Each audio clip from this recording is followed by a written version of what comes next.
నమస్తే, నేను సిరి. మహారాష్ట్రలో అయితే ఇప్పుడు బీజేపీ గెలిచే అవకాశాలు చాలా వరకు కనిపిస్తున్నాయి. అయితే దీంతో అక్కడ బీజేపీ గెలిస్తే ఇక్కడ బీఆర్ఎస్ ఖాళీ అయిపోతుంది తెలంగాణలో అని చెప్పేసి కొన్ని వార్తలు అయితే వస్తున్నాయి. సో మరి మహారాష్ట్ర ఎన్నికల ఎఫెక్ట్ బీఆర్ఎస్ పైన పడిందా లేదా అనే అంశాన్ని మనకు వివరించడానికి మనతో పాటు ఉన్నారు ప్రముఖ senior journalist doctor Durga Vadlamani గారు. నమస్కారం. నమస్తే అండి. మనం ఇప్పుడు చూస్తున్నట్టయితే మరి మహారాష్ట్ర ఎన్నికల ఎఫెక్ట్ ఇక్కడ తెలంగాణలో బీఆర్ఎస్ మీద పడి దాంతో ఇప్పుడు బీఆర్ఎస్ ఖాళీ అవుతుంది అని కొంతమంది మాట్లాడుతున్నారు. సో ఇందులో ఎంతవరకు వాస్తవం ఉందంటారు? ఇప్పుడు అసలు ముందు మహారాష్ట్ర ఎన్నికల గురించి మనం మాట్లాడుకుంటే అనూహ్య పరిణామాలు ఇవాళ. అంటే బీజేపీ మహాయుతి ఏదైతే ఉందో 3 పార్టీలు కలిసి కూటమిగా ఏర్పడి చాలా చక్కగా సమన్వయంతో పనిచేసాయి. ఇవాళ 288కి 221 లీడ్లో ఉన్నారు వాళ్ళు ఇప్పటి వరకు మనకు అందిన ఫలితాలను బట్టి. సరే, ఖచ్చితంగా మహాయుతినే వస్తుంది, మహాయుతినే అక్కడ అది ఏమంటారు ప్రభుత్వాన్ని ఏర్పాటు చేస్తుంది. అయితే ఎవరు ముఖ్యమంత్రి అవుతారు? ఈ క్రెడిట్ అంతా ఎవరిది? ఖచ్చితంగా ఈ క్రెడిట్ ఏక్నాథ్ షిండేకి వెళ్తుంది, నో డౌట్ అబౌట్ ఇట్. ఇప్పుడు మీకు సీఎం రేస్లో మీకు ఫడ్నవీస్ ఉండొచ్చు, అజిత్ పవార్ ఉండొచ్చు, ఉన్నా కూడా ఖచ్చితంగా అంటే ఇప్పుడు మనం గత ఎన్నికలు చూసుకుంటే రాజస్థాన్ కావచ్చు, మధ్యప్రదేశ్ కావచ్చు, మరొక చోట ఒడిషా కావచ్చు, వాళ్ళు ముఖ్యమంత్రులు మార్చారు. కానీ ఏక్నాథ్ షిండేని మారిస్తే మాత్రం నష్టపోతుంది బీజేపీ. కాబట్టి ఏ రకంగా చూసుకున్నా ఏక్నాథ్ షిండేనే ముఖ్యమంత్రి అవ్వడం అనేది సమంజసం. రెండోది, అసలు ఇవాళ 100 సీట్లు పైగా బీజేపీ గెలుచుకుంటోంది. మీరు 2009 నుంచి చూసుకుంటే అంటే బీజేపీ ఒంటరిగా చేసినా ఇలా చేసినా ఎలా చేసినా వరుసగా 46, 122, 109, 2024 వరకు చూసుకుంటే ఇవాళ 100 సీట్లు పైగా 120 నుంచి 125 వరకు ఇప్పుడు వాళ్ళు గెలుస్తారని తెలుస్తోంది. సో అంటే ఎంత బాగా వాళ్ళు ఎన్నికల్లో తమ గొంతును వినిపించగలిగారు, చాలా బలంగా వాళ్ళు వినిపించారు చెప్పాలంటే.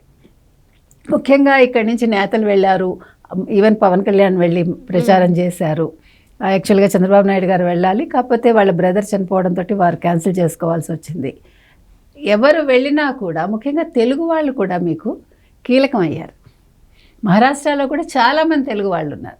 తెలుగు సంఘాలతో కూడా బండి సంజయ్ కావచ్చు, కిషన్ రెడ్డి కావచ్చు మమేకం అయ్యారు. అంటే ప్రతి ఒక్క అంశాన్ని వాళ్ళు తీసుకెళ్ళగలిగారు. కలిసి ఉంటేనే మనకి మంచిది. అది ప్రజల్లోకి బాగా వెళ్ళిందండి ఏక్ సాత్ అనేది. అంటే కాంగ్రెస్ చేసిన తప్పిదం ఏంటంటే ఈ గణన ఎప్పుడైతే తీసుకొచ్చిందో కుల గణన అనేది అక్కడ ఇండైరెక్ట్గా మత గణన కూడా. మీకు అర్థమైందా?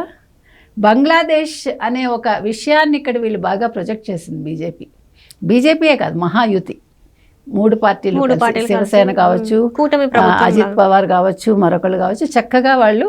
ఎందుకంటే బంగ్లాదేశ్లో హిందువులు చంపేస్తున్నారు అనేదాన్ని ఎప్పుడైతే కాంగ్రెస్ వస్తుందో మిమ్మల్ని బతకనివ్వదు అనేదాన్ని బాగా ప్రజల్లోకి తీసుకెళ్ళగలిగారు. కాంగ్రెస్ చేస్తున్న తప్పిదం అదే, అయినా తెలిసి కూడా చేస్తుంది. ఓపెన్గా చెప్తున్నారు వాళ్ళు, మేము హిందూ వ్యతిరేకులం అని. అది బాగా పనిచేస్తుంది. అది కరెక్టే కదండి. ఇప్పుడు ప్రజల్లో ఇప్పుడు హిందువులు అనే వాళ్ళు ఐక్యంగా ఉండాలి అనేది ఆ పిలుపు మంచిదే కదా. ఇప్పుడు ఎక్కడ జరుగుతుంది మీకు నష్టం? నాకెందుకు లేని ప్రతివాడు హిందూ అనుకోబట్టి ప్రతి హిందువు ఈరోజు ఈ పరిణామాలు చోటు చేసుకుంటున్నాయి. కొద్ది రోజులు ఏమవుతాం మనం అంటే నాట్ యూ అండ్ మీ, అందరు హిందువులు. కాబట్టి ఇవాళ గెలుపుకి ఖచ్చితంగా ఏక్నాథ్ షిండేనే, అంటే ఆ క్రెడిట్ అతని ఖాతాలోకే వెళ్ళాలి. కాబట్టి నెక్స్ట్ సీఎం అతనే అవ్వాలి. ఇకపోతే బీఆర్ఎస్కి ఏ రకంగా నష్టం? ఇంకొకటి, ఈ కాంగ్రెస్ ఈ 6 పథకాలు, ఉచిత పథకాలు ఇవే అక్కడ వర్కౌట్ అవ్వాల. ఒక రకంగా ఉచిత బస్సు అనేది హిట్ అయి ఉండొచ్చు, ఇంకొక రకంగా మహిళలే దాన్ని వ్యతిరేకిస్తున్నారు. మీరు గమనిస్తే చాలామంది, ఈవెన్ కాంగ్రెస్ కర్ణాటకలో వెనకడుగు వేద్దాం అనుకుంది, మీకు గుర్తుంటే మధ్యలో అది కూడా వచ్చాయి. కాదు మేమేమి ఉచిత బస్సు రద్దు చేయట్లేదని మళ్ళీ అక్కడ స్టేట్మెంట్ ఇచ్చాడు సీఎం. ఇప్పుడు వాళ్ళు ఇచ్చిన ఉచిత పథకాలు ఎంతమందికి వెళ్ళలేదు అనే విషయాన్ని బీజేపీ గట్టిగా చెప్పగలిగింది.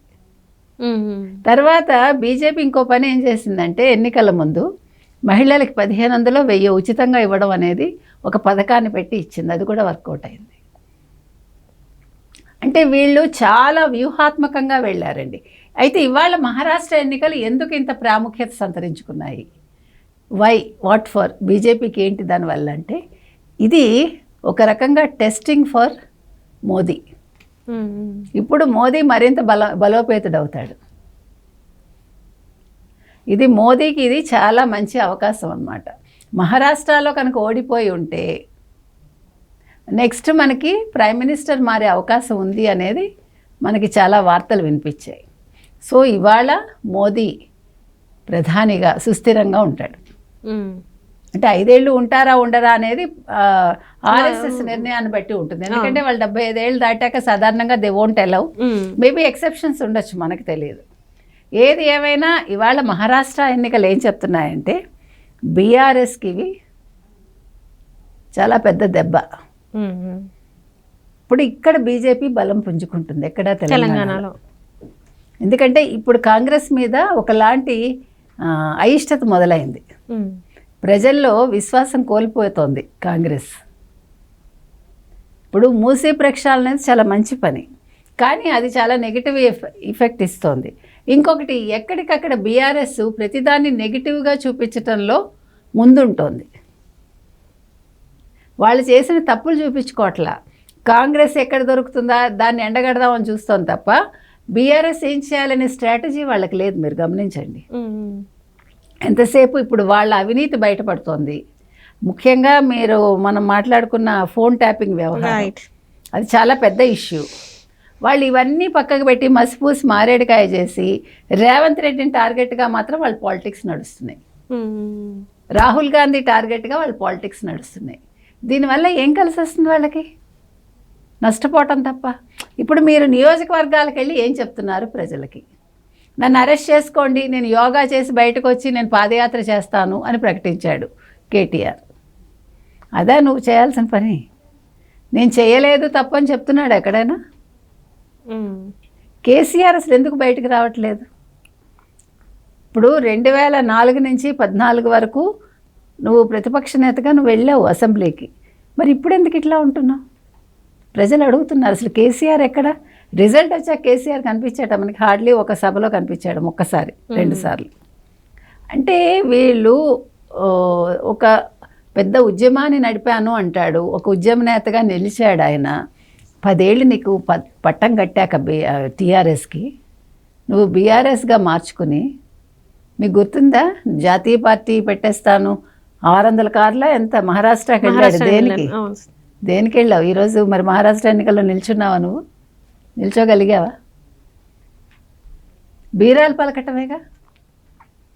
మనకి ఇక్కడ డిఫరెన్స్ మీకు చంద్రబాబు నాయుడుకి మిగతా నాయకులకి ఇక్కడ కనిపిస్తుంది. మీకు చంద్రబాబు నాయుడు పని అయిపోయింది అనుకున్న ప్రతిసారి మళ్ళా లేస్తాడు ఆయన, ఒక ఫీనిక్స్ పక్షిలాగా. ఎందుకని?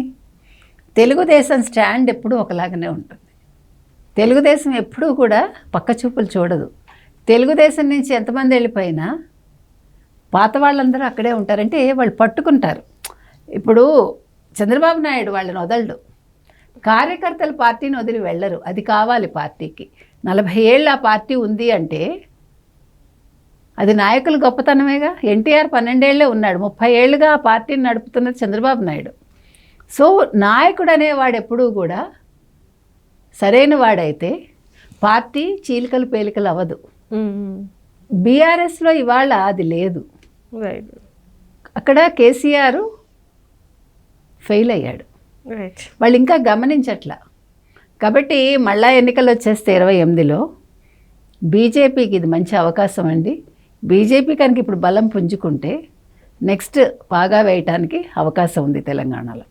సో ఇవాళ మహారాష్ట్ర ఎన్నికలు బీఆర్ఎస్కి ఒక టెస్టింగ్ పీరియడ్ ఎట్లాగో బీజేపీకి నెక్స్ట్ వాళ్ళు ఇక్కడ ప్రభుత్వాన్ని ఏర్పాటు చేయడానికి ఒక మార్గాన్ని వేశాయి. Right thank you so much.